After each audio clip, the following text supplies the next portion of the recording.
All right, all you Catholics out there, buckle up. You're about to hear Catholic teaching like you've never heard it before. I'm Jennifer Prather, the founder of Image and Gift Ministries, and this is Formed for Glory.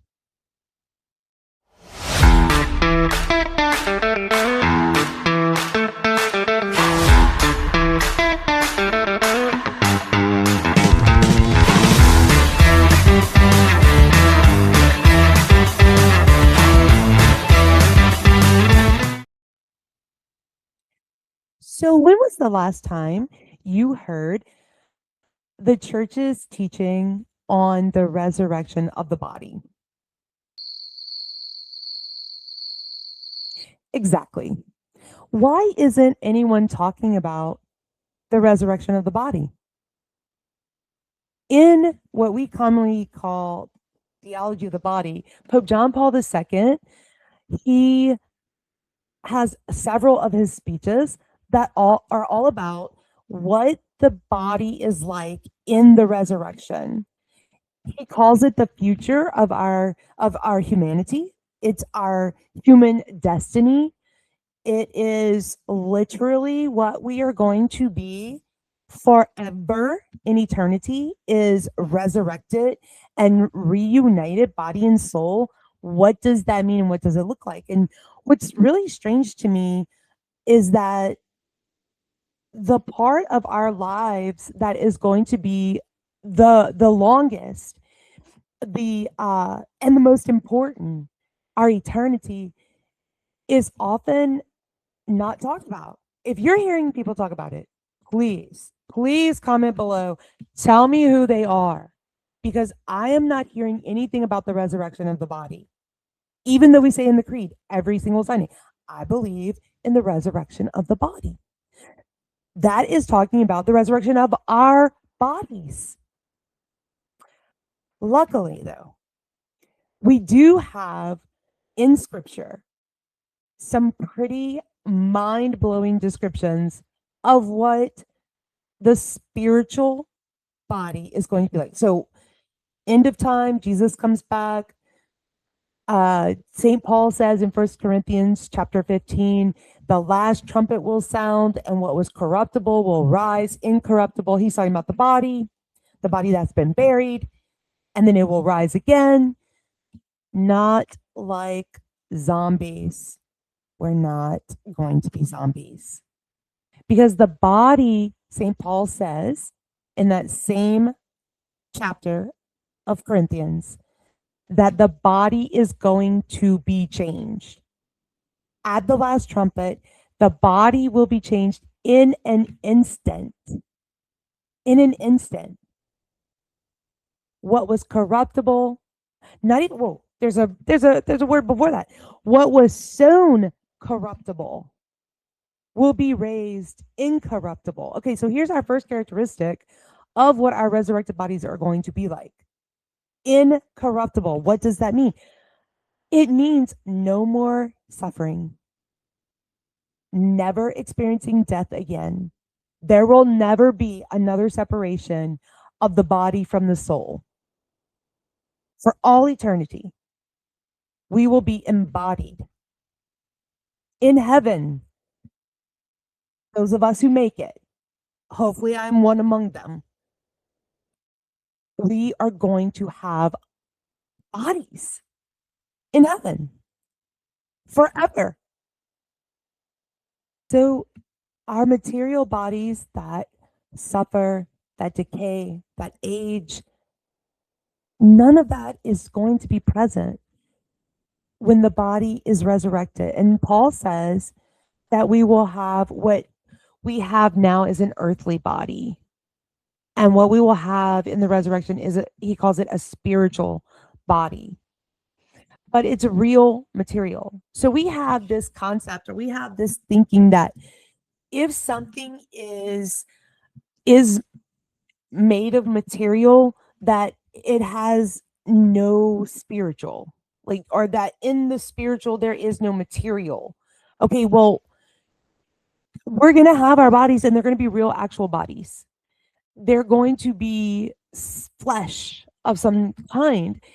spiritualized flesh. Okay, so in thank goodness, okay, we do have a record in scripture of this kind of body.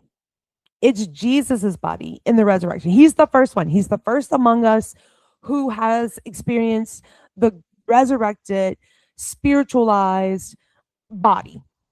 What you may have called before the glorified body. Our bodies will be material. They're going to be material. But they're not going to be like these bodies, because these bodies are going to get diseased. They're going to suffer. They're going to break down, decay, eventually turn to dust again, right?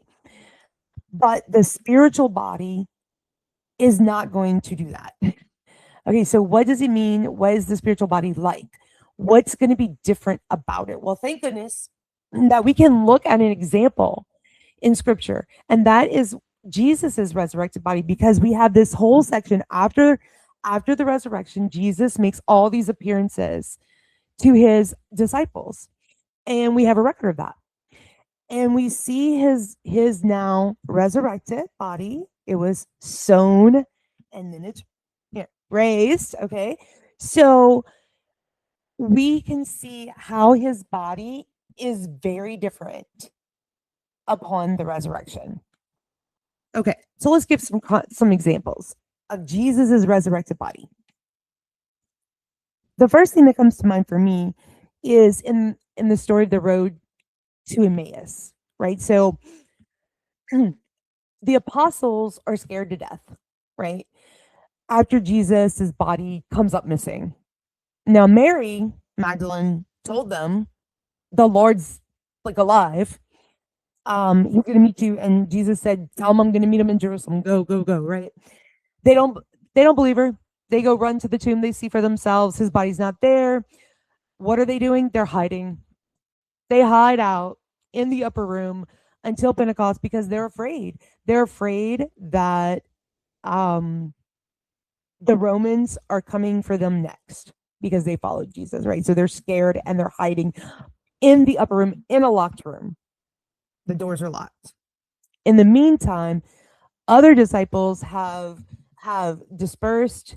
These disciples of Jesus are walking to a nearby town, Emmaus, and they encounter Jesus. And scripture tells us that though it was Jesus, they did not recognize that it was Jesus. And so Jesus is like, oh, what happened? What are you guys talking about? Right?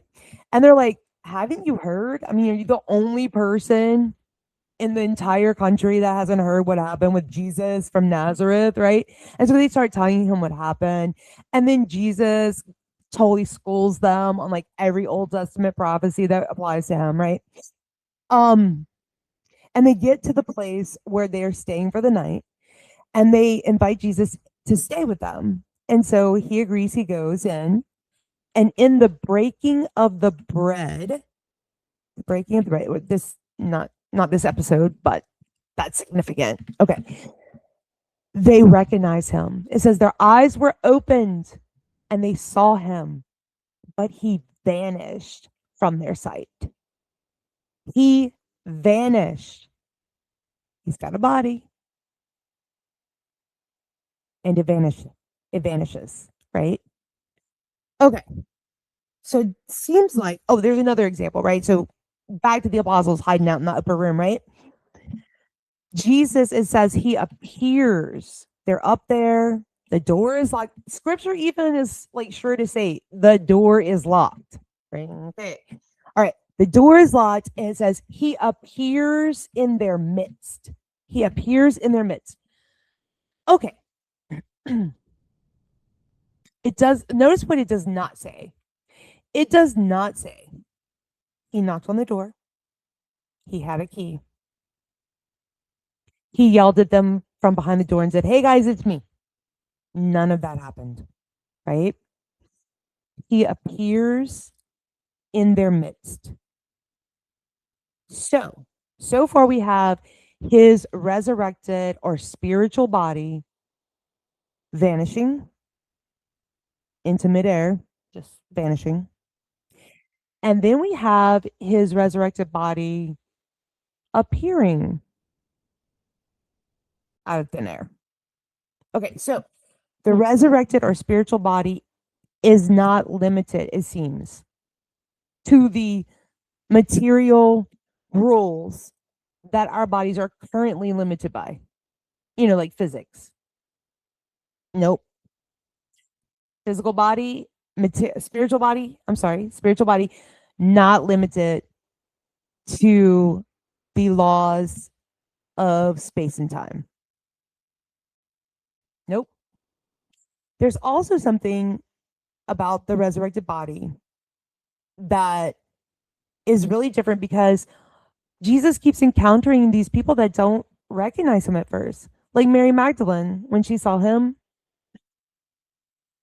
she thought he was the gardener, it says in scripture. And she even engages in a conversation with who she thinks is the gardener. Sir, tell me where you took his body. If you tell me where you took his body, I'll go get him. Right? It even says she thought he was the gardener. And then he says her name. And then she recognizes him. Same thing on the road to Emmaus. They even say after Jesus vanishes from their midst, scripture says, why weren't our hearts burning within us as we were talking to him on the road all this time that we were walking with him, right?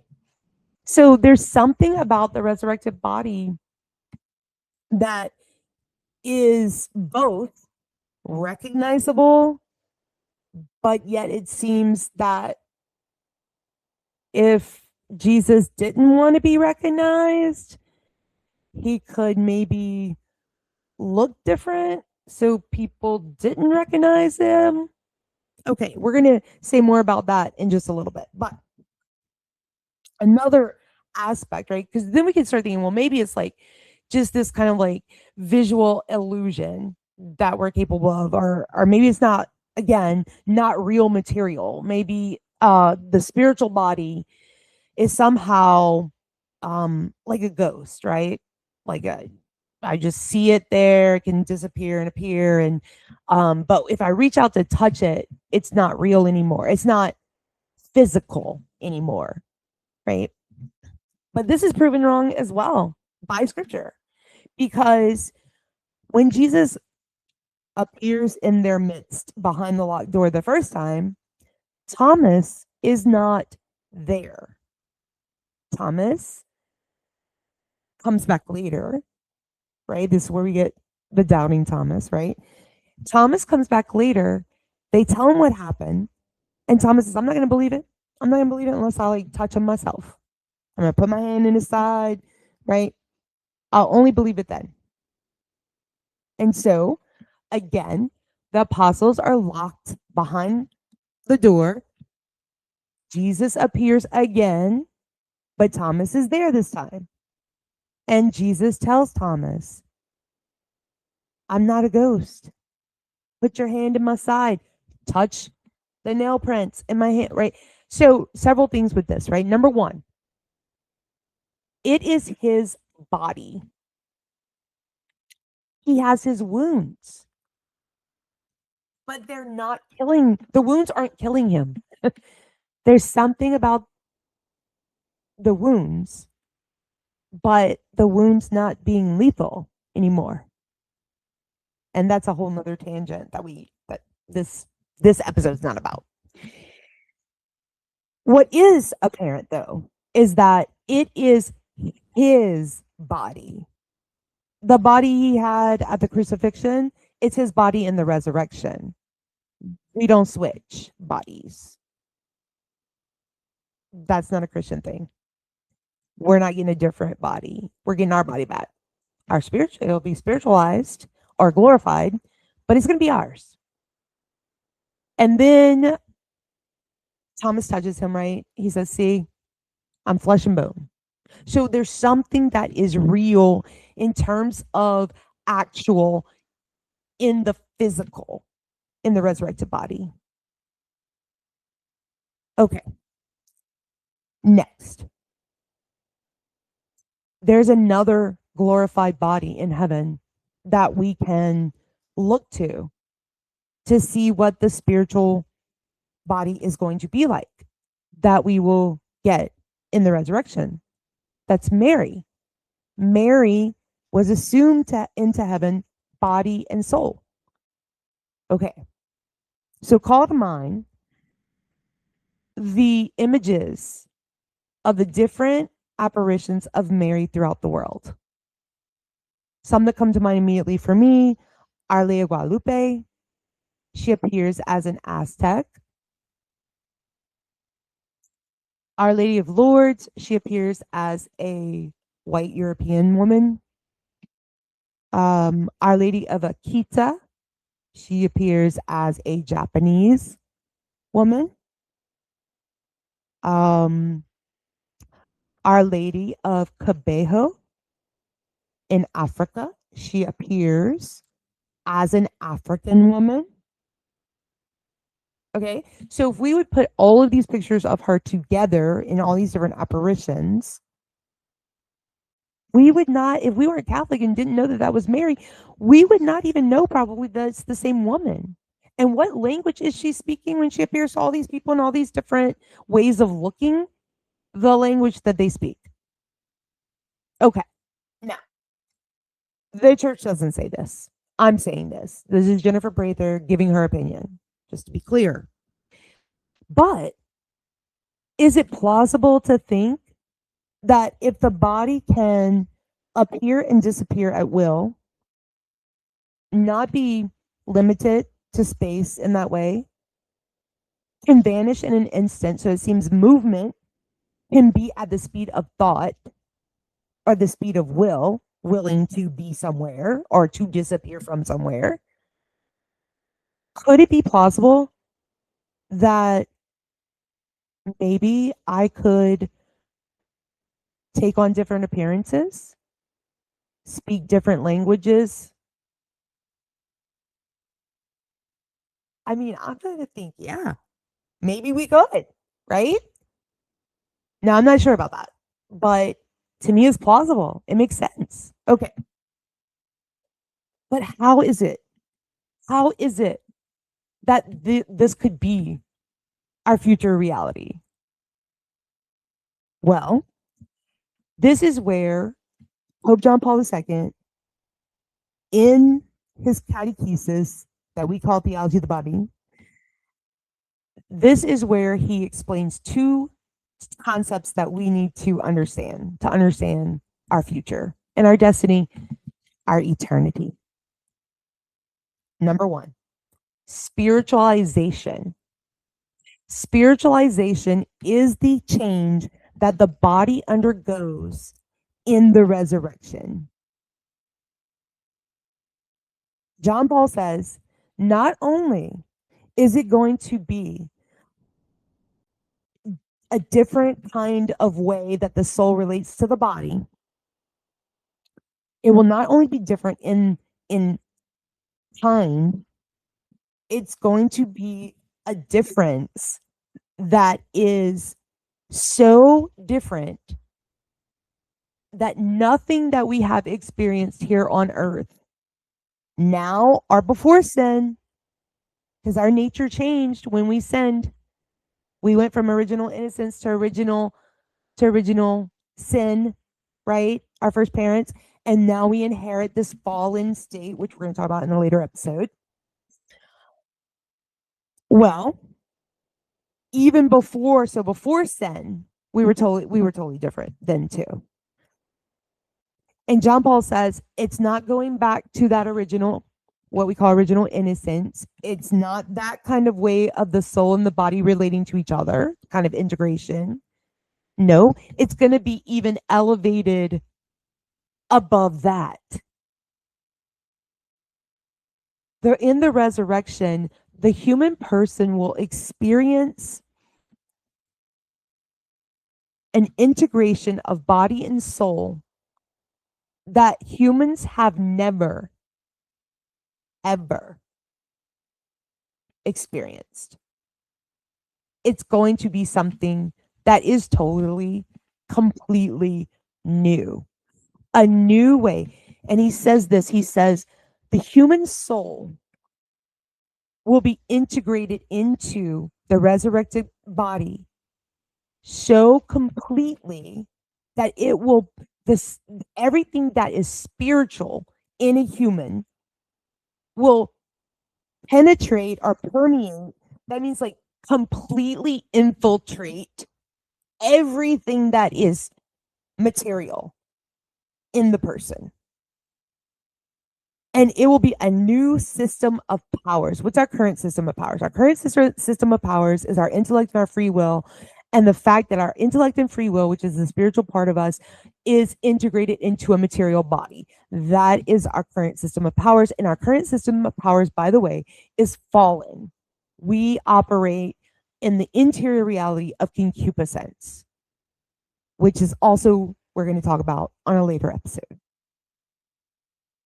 The new system of powers is not only going to be that I have a rational spiritual soul operating a body, it's going to be like beyond that even. It's going to be more than that. And so how can a human body do the things that Jesus's resurrected body did in scripture? How can a human body do things like vanish or never age or never suffer or never die again? Well, humans can't do that. Only God can do that, which brings us to our second point in the Theology of the Body Catechesis, the second concept regarding the resurrection of the body, and that is divinization. Now, before we like Google that or try to like start defining that, Catholic teaching does not say that we are going to be God. Nope. There's only one God. We're not God. Okay. However, what John Paul describes is that God, how is it possible that our bodies will be in this new spiritualized state, right? John Paul says it's because the union with God in the resurrection is going to be so complete. God himself will give himself in all that he is, in his very divinity, so entirely to the human person that his essence will penetrate everything that the human person is. God himself is going to give himself so completely to the human person that the human person is going to receive all that God is, not only into our souls, like we believe that we do at baptism, but even in our bodies, we will receive him.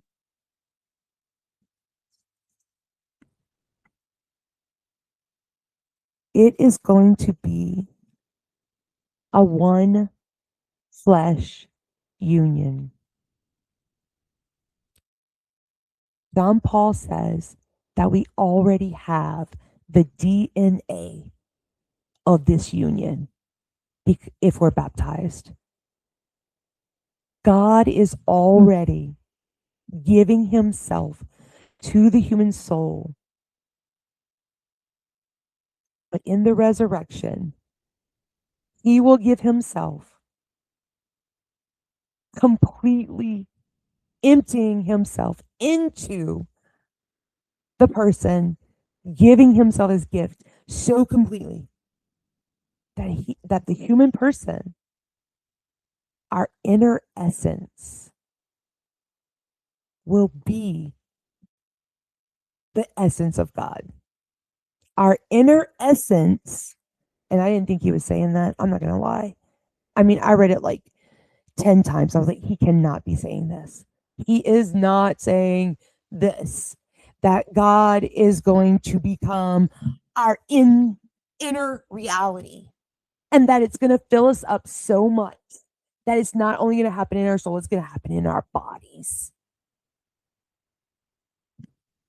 But then you read a little further and it's exactly what he says. Now, very important. Our inner essence, new inner essence, we will be so immersed in God that he's going to fill us up so completely that his presence is going to come into us and also penetrate everything that we are. He's going to permeate everything. Now, an analogy. How do we explain this? Here's an analogy. Let me tell you the analogy. Okay. I want you to imagine that we are standing around a swimming pool filled with water. And I'm holding up a sponge. I should have brought a sponge. That would have been good. Okay. And imagine I take the sponge and I submerge the sponge in the water of the pool. So we can see automatically that the water is going to totally surround the sponge. The sponge is completely in the water. In the water, what happens to the water? The water doesn't just like dance on the outside of the sponge and right. No. The water takes the sponge in so much that the water goes into the sponge. It permeates the sponge. So, as a matter of fact, so completely that when I take that sponge out of the pool and I wring it out, what is going to come out of it? Water. Not sponge. Water. God, in this analogy, God is the water. And we are the sponge. So John Paul says, without losing our individual subjectivity. In other words, we're going to still be who we are. We're not going to lose our individual subjectivity. We are still a subject noun. That's what that means. Like subjectivity when John Paul talks about it in this book, right? He's not saying subjectivity like your opinion. We're going to get into that in a later episode as well. He is talking about the subject. And what's a subject?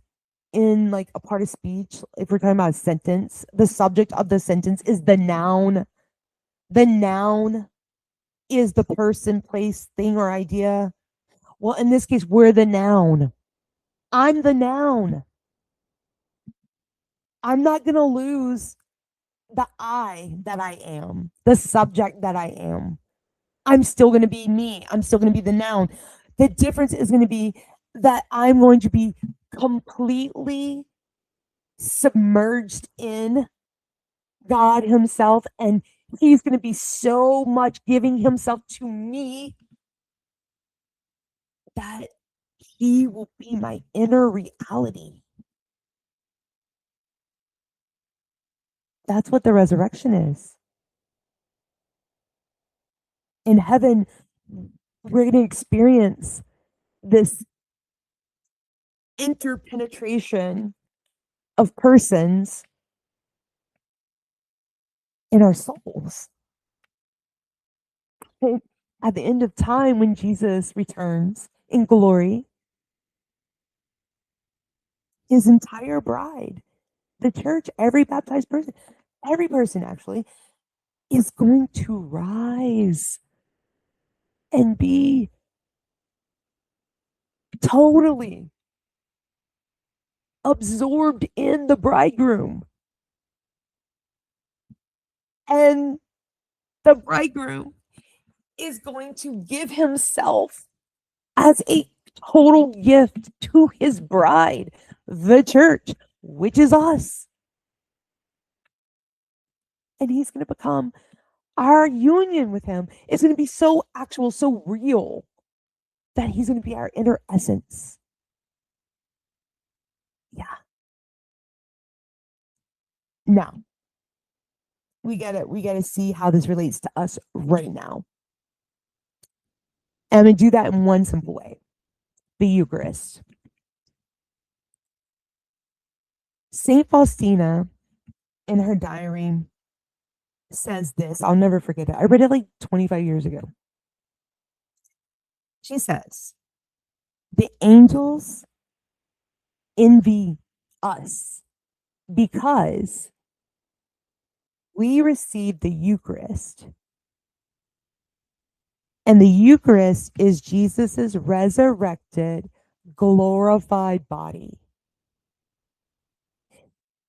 If the resurrected, glorified Jesus can appear as a gardener or some random guy on the road to Emmaus, can't he take on the appearance of bread and wine? Yeah, he can. And when I receive him, this is what Faustina said, the angels envy us because when I receive the resurrected, glorified body and blood, soul and divinity of Jesus in the Eucharist, his blood runs through my veins. His blood runs through my veins. And no person can get that close to us except for him.